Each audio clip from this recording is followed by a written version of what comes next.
Bom dia! A partir de agora você está em Conexão Legal. Eu gostaria de agradecer aos inúmeros e-mails que nós recebemos no nosso site iidc.org.br e pelo e-mail iidc@leandropinto.adv.br. Meu muito obrigado por você aí de casa que mandou pauta, que chamou a atenção para o nosso programa, que indicou pessoas a serem entrevistadas. Muito obrigado a você e continue. Afinal, o IDC só cresce como está indo, graças aos telespectadores, graças aos advogados, aos estudantes que contribuem para o nosso instituto. Meu muito obrigado.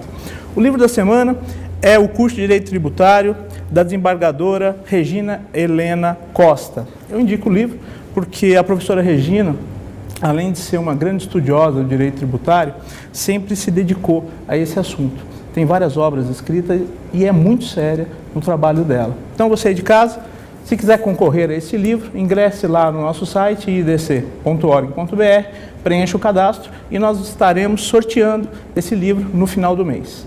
Hoje, nós vamos tratar de um assunto muito importante, com referência ao Ministério Público do Estado de São Paulo e ao trabalho que o Ministério Público vem fazendo para minimizar os problemas financeiros, os problemas de lavagem de dinheiro que ocorrem ao longo, não só no estado de São Paulo, mas com mais ênfase, porque é o maior estado da nação, mas ao longo do estado do Brasil inteiro. E, para tanto, eu tenho o prazer de receber aqui no Conexão Legal o Dr. Blatt, que é promotor aqui em São Paulo.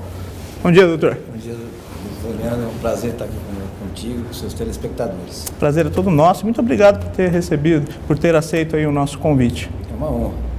Doutor, nós sabemos que os crimes financeiros no Brasil não são poucos, né? E que para combater esse tipo de crime tem que ter inteligência e usar a inteligência.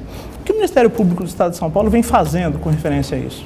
Olha, na verdade, desde a publicação da lei, né, 9.613 de 98, na Lei de Lavagem de Capitais, o Ministério Público tem, obviamente, engatinhado, né, diante desse problema, que é um problema que atinge não só o Brasil, mas o mundo inteiro, né? O problema dos crimes de ordem econômica.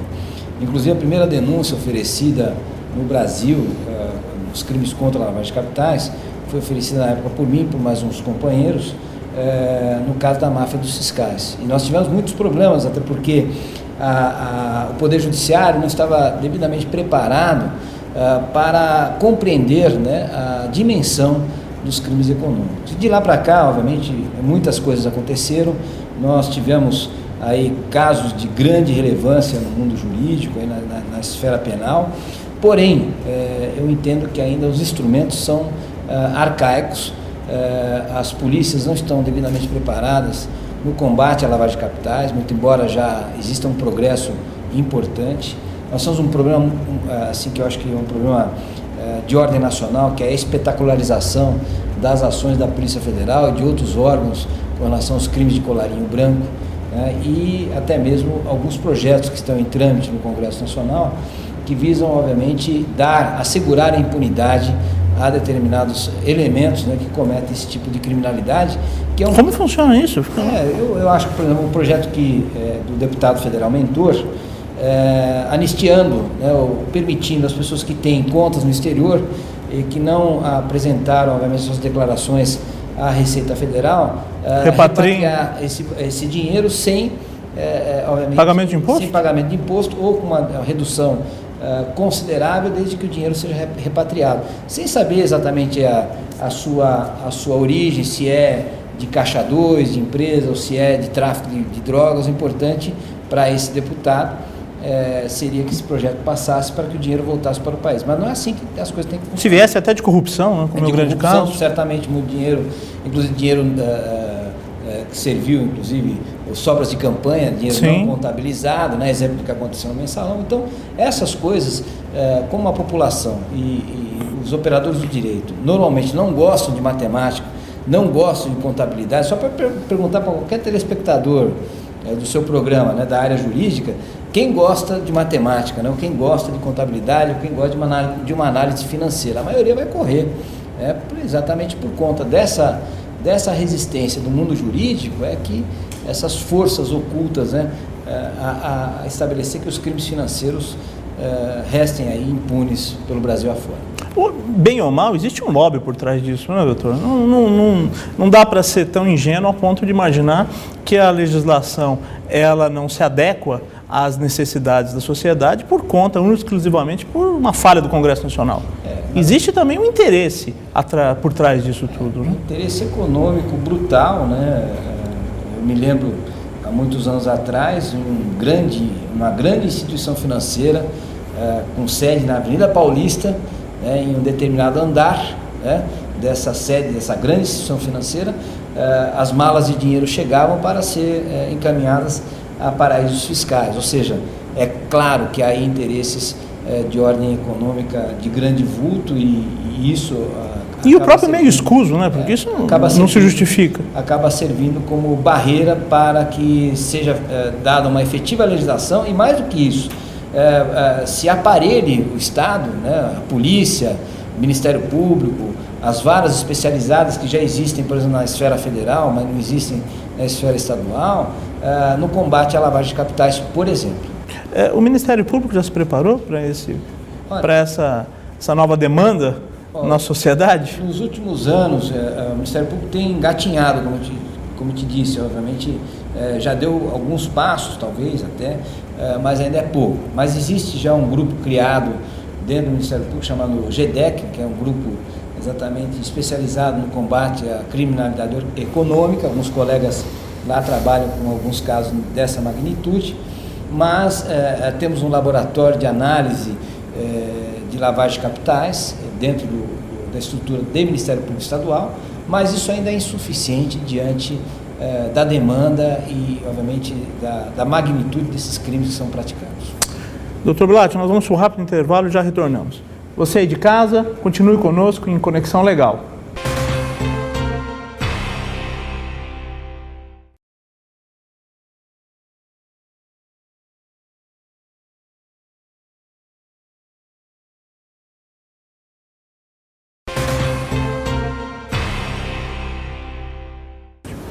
Olá, retornamos em Conexão Legal.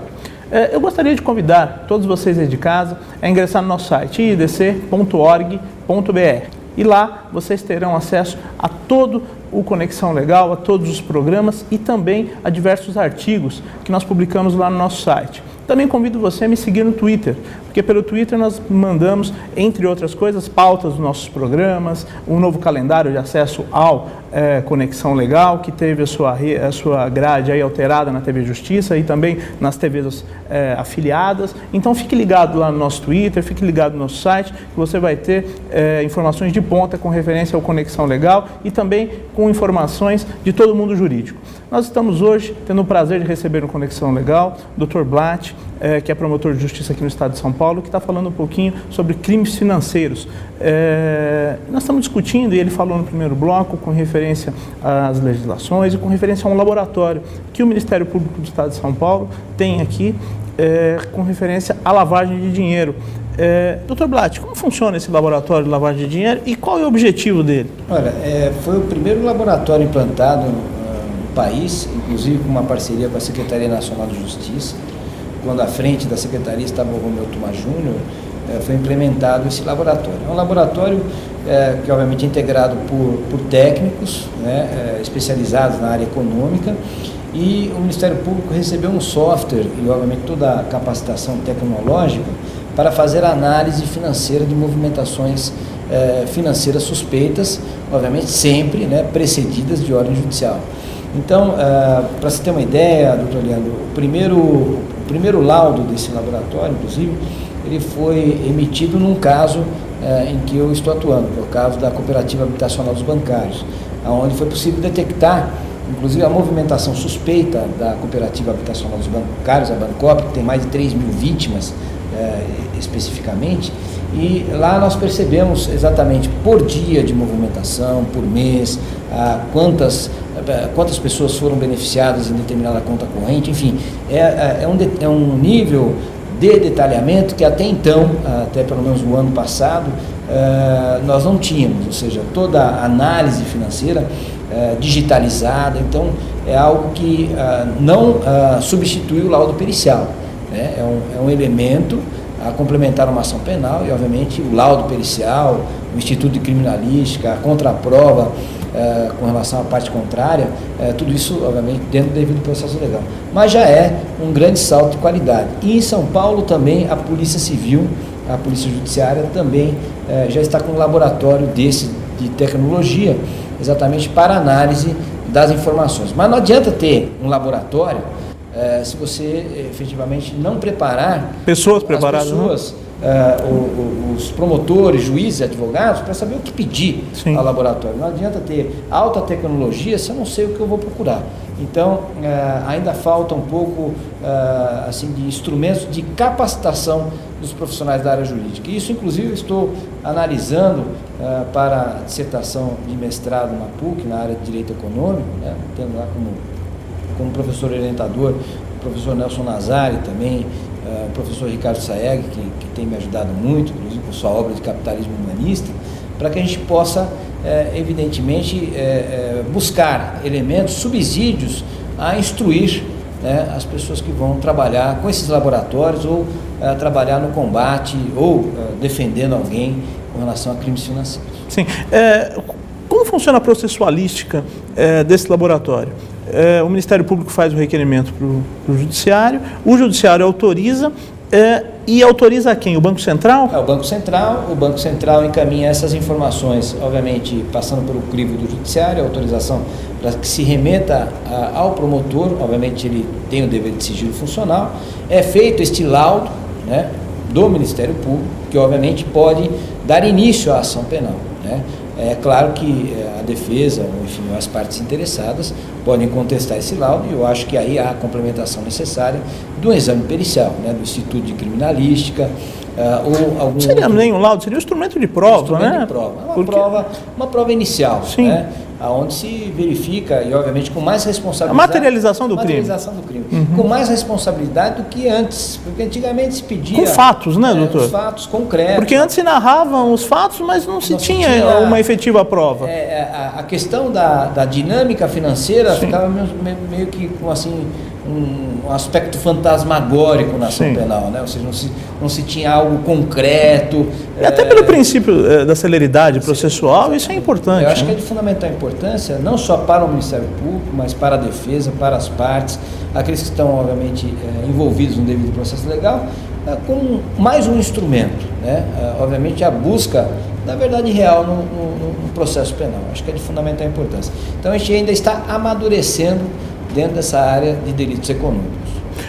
O Ministério Público tem alguma expectativa de qual é o montante hoje de desvio, ou até mesmo no aspecto de crimes de lavagem? Olha, essa questão me parece um tanto quanto complicada, porque o Estado como um todo, o Ministério Público, o Judiciário, os órgãos oficiais, pegam a informação, né, e a maltratam, né? Ou seja, a matéria-prima do Estado é a informação, que a informação é o objeto mais maltratado, né? Ou seja, há poucas perspectivas, poucas informações, e agora, né, com a informatização desses órgãos, há a possibilidade de se começar a fazer um levantamento preliminar disso que o doutor Leandro acabou de levantar, com relação ao prejuízo efetivo, ou quanto se movimenta em milhões e milhões de dólares ao ano com relação aos crimes financeiros, lavagem de dinheiro, evasão, etc. Doutor Blatt, nós sabemos que hoje, até por força da informatização, todo o nosso sistema é informatizado, a Receita Federal, a própria Polícia de São Paulo, o Ministério Público por esse laboratório, mas efetivamente, tudo isso se fala, tudo isso se conversa, a integração de todos esses sistemas, mas vou te pedir para responder no próximo bloco, que o pessoal de casa vai ter que passar aí pelos nossos comerciais. Você aí de casa, continue conosco em Conexão Legal.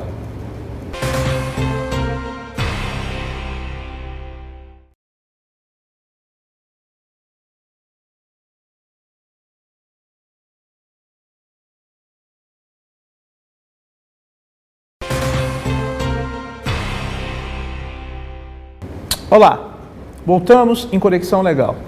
Hoje falando um pouquinho sobre crimes financeiros, e temos o prazer de receber o Dr. Blatt, que é promotor aqui no estado de São Paulo. Dr. Blatt, nós falávamos a respeito da integração de todos os órgãos, de todas essas informações, não é isso? Efetivamente, essas informações da Receita Federal, do Banco Central, da Polícia Federal e do Ministério Público, elas interagem para monitorar não só as pessoas, mas também os crimes? Olha, essa visão, né, de trabalho integrado, né, ela na verdade veio ao longo dos últimos 10 anos sendo implementada, em especial nas chamadas task forces, né, ou forças-tarefas, a partir de alguma investigação criminal envolvendo crimes financeiros. Então, os organismos hoje se conversam. O problema é que são linguagens diferentes, né? Então, o COAF, Banco Central, Receita Federal, Ministério Público, Polícia. O problema que eu ainda encontro como sendo algo assim absolutamente divergente, por exemplo, são os interesses. Por exemplo, os órgãos de fiscalização, de recolhimento de tributos, por exemplo, estão preocupados na arrecadação, enquanto que os órgãos do Ministério Público, Polícia Judiciária, estão preocupados na responsabilização criminal ou na identificação criminal das pessoas. Ou na existência de um crime. Na existência de um crime, eventualmente, indício de um crime. Então, o que acontece? Às vezes esses órgãos, exatamente por terem em destaque interesses absolutamente conflitantes, acabam as suas informações sendo, obviamente, utilizadas em detrimento da investigação criminal. Sim. E eu quero até pedir licença para reafirmar isso realmente, porque eu tive a oportunidade de entrevistar, a questão de um ano atrás, o pessoal da Receita Federal, e o auditor que me cedeu a entrevista, ele inclusive fez referência a isso. Ele diz, olha, muitas vezes nós recebemos do Ministério Público, do Judiciário, informações de pessoas que movimentaram volumosas quantias de dinheiro e por muitas vezes nós não abrimos procedimento porque aquele dinheiro foi recolhido do imposto. Exatamente. Né? Então nós não nos atentamos necessariamente àquela ordem judicial. Então não é porque nós recebemos uma ordem judicial que nós ingressaremos com uma verificação das contas. Por quê? Porque no nosso computador aqui diz que ele está pago, ele é um bom cliente, vamos dizer assim, um bom pagador de impostos. É um bom contribuinte, né? O problema é o seguinte, que essa divergência, né, ideológica do próprio Estado que entra em conflito acaba gerando uma confusão enorme. Até porque é bom que se diga ao telespectador que, por exemplo, os crimes de sonegação fiscal não estão entre os crimes de lavagem de capitais, por exemplo. Ou seja, ou o sujeito sonega imposto, ou ele, na verdade, pratica os crimes... São crimes distintos, né? Mas, nos crimes de lavagem de capitais... E até a procuradoria é distinta, né? Exatamente. Mas quando há crimes envolvendo a lavagem de capitais, se pede o apoio da Receita Federal, se tem as informações fiscais fundamentais, e já aconteceu isso no passado, numa investigação há um tempo atrás, em que eu atuei, em que o investigado tinha lá 600, 700 mil reais de dinheiro não justificado, que era exatamente proveniente de crimes de corrupção, e a Receita Federal foi lá, autuou o cidadão, ele foi correndo, óbvio, até a Receita Federal e recolheu o valor devido e ficou muito contente com a atuação do próprio Estado, que naquele momento se colocou em absoluto conflito. Então, enquanto não houver uma existência de uma linguagem concordante, ou que seja levada para o efeito, né, do interesse público primário, né, ou seja, exatamente coibir a prática criminosa, o que mais recolher tributos ou coibir infrações penais, né? Os dois têm a sua relevância, mas... Até porque, a bem da verdade, aquele dinheiro aquele dinheiro como um todo deveria ser devolvido para o Estado. Devolvido para o Estado. E aí também há necessidade de verificar que a política, né, de investigação não pode apenas atingir os pequenos peixes, né? Ou seja, normalmente se faz essas investigações e elas, por vezes, não prosperam, até por decisões judiciais, etc., onde não se pegam os grandes tubarões. Ou seja, é importante também a dinâmica né, nesse tipo de crime, que as pessoas estão preocupadas também com a prisão. Mas os grandes somente pela inteligência, nós conseguiremos... Só pela inteligência e, obviamente, sem a espetacularização das investigações. O que aconteceu com algumas operações que nós vimos aí recentemente na história brasileira, em que se perdeu a grande oportunidade de se pegar pessoas, obviamente, que fizeram coisas que deveriam ser atingidas pela justiça criminal, mas acabaram... E que foram os efetivos mentores disso tudo? E acabaram sendo beneficiados pelo desastre da investigação, ou seja, vazamento de informações, a coleta equivocada de provas. Até antijurídica das provas? Até antijurídica. Então, é muito importante que se faça hoje um trabalho sério, direcionado, né, a atender o interesse público, e não o interesse daqueles que querem ganhar, pessoais e momentâneos, né? Ganhar, obviamente, se tornar uma celebridade imediata para, na eleição seguinte, se candidatar a alguma coisa. Mas, infelizmente, nós temos muitos exemplos disso pelo país e exemplos bem-sucedidos, né? Como foi o caso de operações em que o delegado se tornou deputado. Pois é, eu obviamente, nesse caso especificamente, que é a Operação Satyagraha, eu lamento muito que se tenha perdido a oportunidade, assim como também a Castelo de Areia e tantas outras operações, em que se buscou o efeito midiático, né? Muitos até me criticam que no passado nós fizemos algumas operações que foram levadas a conhecimento público, mas nós sempre estivemos, em todas essas nossas operações, concentrados na produção. Focado, óbvio, que há repercussão, a repercussão midiática é importante, claro que há interesse público na publicidade de alguns atos. Agora, o que você não pode fazer é execração pública ou utilizar esse mecanismo para proveito pessoal. E até mesmo agir envolvido nessa mídia toda e sair captando provas que serão, pelo judiciário, consideradas como inaptas. Ilícitas, né? Eu acho o seguinte, que há determinados mecanismos que nós não podemos esquecer que quem faz a investigação é um agente público. Ele está sujeito à lei, né? E obviamente deve cumprir a lei, né, com absoluto rigor. Se ele vai obter provas, né, praticando crimes ou praticando ilícitos, na verdade ele está transformando o Estado num Estado criminoso. Isso também é inadmissível, né? Ou seja, a gente não pode implementar um estado de exceção exatamente para investigar grandes criminosos que não podem ser alcançados pela lei. É necessário que se faça investigações com propriedade e com inteligência.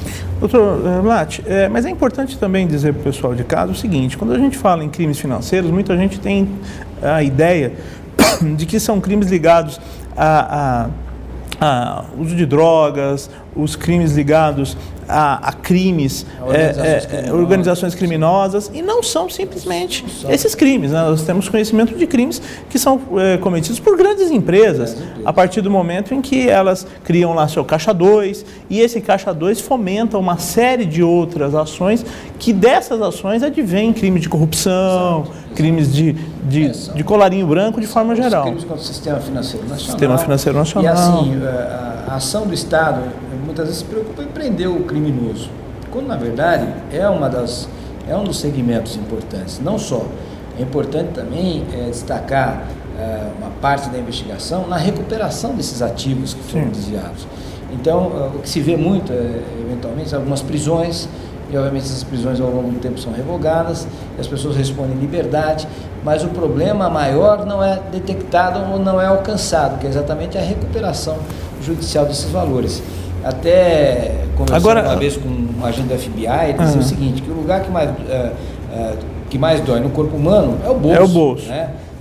Isso é um ditado, inclusive, popular. Ele dizia lá nos Estados Unidos, eles não estão preocupados só em prender o sujeito, Sim. mas tirar tudo que o sujeito tem, que obteve ilicitamente. Então, falta ainda, um pouco ainda, assim, de traquejo, de maturidade, para se alcançar na investigação criminal a recuperação desses ativos que são provenientes de ilícitos financeiros ou crimes de lavagem de capitais e assim por diante. E também o uso da inteligência nesse sistema, porque hoje nós percebemos que o Brasil gasta mais para tentar obter de volta esse dinheiro do que o dinheiro que efetivamente retorna, contratando escritórios de advocacia internacionais, não usando aqui bons advogados que nós temos no Brasil, e vai me permitir até falar um pouquinho da OAB, porque a OAB tem condições, por meio das suas diversas sessões, de ajudar nesse trabalho do Estado, né? E aí existem grandes escritórios de advocacia que não são usados nesses trabalhos. Então, hoje, é despendido milhões e milhões de dólares para se reaver esse dinheiro. Muitas vezes esse dinheiro tem, pela própria burocracia do sistema, não é à toa que os países conhecidos como paraísos fiscais são paraísos fiscais, porque eles têm toda a blindagem jurídica. A sonegação lá é permitida, ou seja, o que é produto de sonegação pode permanecer. Sim, não se pergunta de onde vem o capital, né? O que se garante é a blindagem desse capital, né? E você precisa de um grande arquétipo jurídico para conseguir comprovar para aquele país, né, que tem lá sua soberania, de que aquele dinheiro foi objeto de um ato ilícito, né? Crime. De um crime, senão né? eles não Justamente, senão eles não permitem a expropriação primeiro e depois a repatriação desse dinheiro. Isso é muito importante deixar muito claro, que a conduta também do nosso país com referência a esses crimes, ela está sendo equivocada. Ela tem que mudar um pouquinho até a inteligência, a forma de se tratar com referência a isso. Eu, por exemplo, na questão de lavagem de capitais, eu aprendi muito, não há nada de ilícito nisso, ao contrário, foi uma honra, aprendi com alguns advogados que trabalham, obviamente, junto ao mercado externo. Sim. Que defendem interesses que tem a prática empresas, efetiva disso. Que conhecem toda a legislação internacional, que estão absolutamente capacitados para, por exemplo, trabalharem como assistente da acusação. Lógico, ou até como acontece muito nos Estados Unidos. Exatamente, ou habilitados para buscar esse dinheiro de volta. Infelizmente, nosso tempo terminou. Meu muito obrigado. Eu que agradeço, doutor Leandro. Viu? E até uma próxima vez. É um prazer. Você de casa, muito obrigado por ter estado conosco. Até uma próxima semana em Conexão Legal.